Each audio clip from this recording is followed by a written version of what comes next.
नमस्कार दोस्तों, हमारे चैनल सिंघम सर में एक बार आपका फिर से स्वागत है। आज पुलवामा हमले में वीरगति को प्राप्त हुए उन शहीदों को तहे दिल से श्रद्धांजलि अर्पित करता हूं और ईश्वर से प्रार्थना करता हूं कि उन दिव्य पुरुषों को अपने श्री चरणों में स्थान देना और उनके परिजनों को एक गौरव का अनुभव हो, ऐसी प्रेरणा और संबल प्रदान करना। शहीद की कोई जाति नहीं होती है। शहीद सबके प्रिय होते हैं और वो सिर्फ अपनी मातृभूमि की रक्षा करते हुए और परम धाम के लिए गमन करते हैं। आज मन बड़ा उदास है कि कितनी माताएं, कितनी बहनें, कितने पिता, भाई और वो वीरांगनाएं और उनके बच्चे आज का ये दिन उन लोगों के लिए एक बहुत ही मुश्किल का दिन रहेगा, क्योंकि अपनों को खोने का जो एक मन में पीड़ा होती है, उसकी हम कल्पना नहीं कर सकते कि वो पीड़ा किस प्रकार से वे लोग सहते होंगे और अपने आप को संभालते होंगे। आज़ादी से पहले से लेकर, चाहे मुगलों का शासन रहा हो, अंग्रेजों का रहा हो, क्रांतिकारी विचार रखने वाले और अपने देश को अपनी मां मानकर चलने वाले लोगों ने अपने जीवन की आहुति दी। और आज अपन जो कुछ भी इस खुली हवा में श्वास ले रहे हैं, अपना देश, अपना विधान, अपना कानून का जो लाभ ले पा रहे हैं, वो सब इन शहीदों की कुर्बानी का एक परिणाम है। उन शहीदों को नमन, उन शहीदों के माता पिता को नमन, उन शहीद परिवारों को नमन, उन वीरांगनाओं को नमन कि जो सर्वस्व अपनी मातृभूमि के लिए अर्पित कर और अपने आप को संभाला है। और एक परंपरा रही है भारत भूमि की कि यहाँ वीर पैदा होते हैं। जब अंग्रेजों का शासन था और अंग्रेज लोग क्रांतिकारियों को डराने के लिए कड़ी से कड़ी सजा देते थे,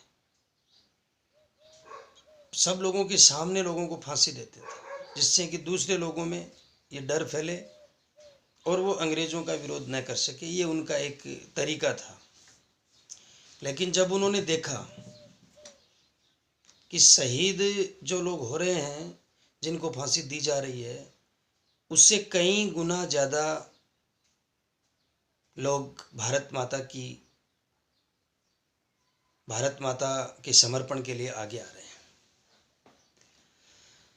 भगत सिंह, राजगुरु और सुखदेव, उन तीनों का जो बलिदान था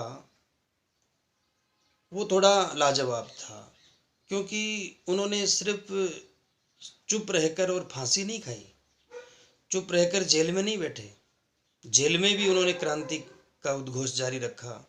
और जब उनको फांसी के फंदे पे लाया गया, तब उन तीनों का उस फांसी के तख्त पर चढ़ने का अंदाज, फांसी के फंदे को चूमने का अंदाज और इंकलाब जिंदाबाद के नारों के साथ जब वे विदा हुए, तो अंग्रेजों में एक बहुत ही विद्वान मैकाले का नाम सुना होगा आपने। वो बड़ा शिक्षाविद था। उसने चिंतन किया कि ऐसा भरत भूमि में क्या है कि लोग मरने को भी एक उत्सव की भांति मनाते हैं। उसको मजबूर होकर भारत आना पड़ा और आकर इस बात का विश्लेषण करना पड़ा और उन कारणों को जानना पड़ा कि भरत भूमि में, इस मिट्टी में ऐसा क्या है। जब वे यहाँ आए तो उन्होंने दो तीन चीज़ें नोट की। एक तो हमारी परिवार की परंपरा, और उस परिवार की सबसे प्रथम गुरु माँ, जो अपने बेटे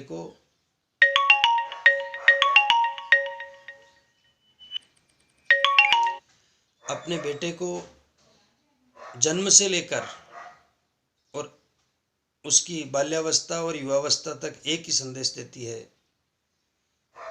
कि भारत भूमि ये हमारी भारत माँ है, ये कोई ज़मीन का टुकड़ा नहीं है। ऐसे पुराण और इतिहास कहानियों के माध्यम से, छोटे छोटे प्रसंगों के माध्यम से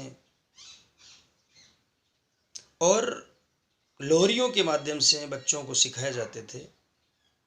तब उनको लगने लगा कि इन सब के पीछे जो है वो होती है माँ, जो ऐसे वीर जांबाज इस मिट्टी में पैदा होते हैं।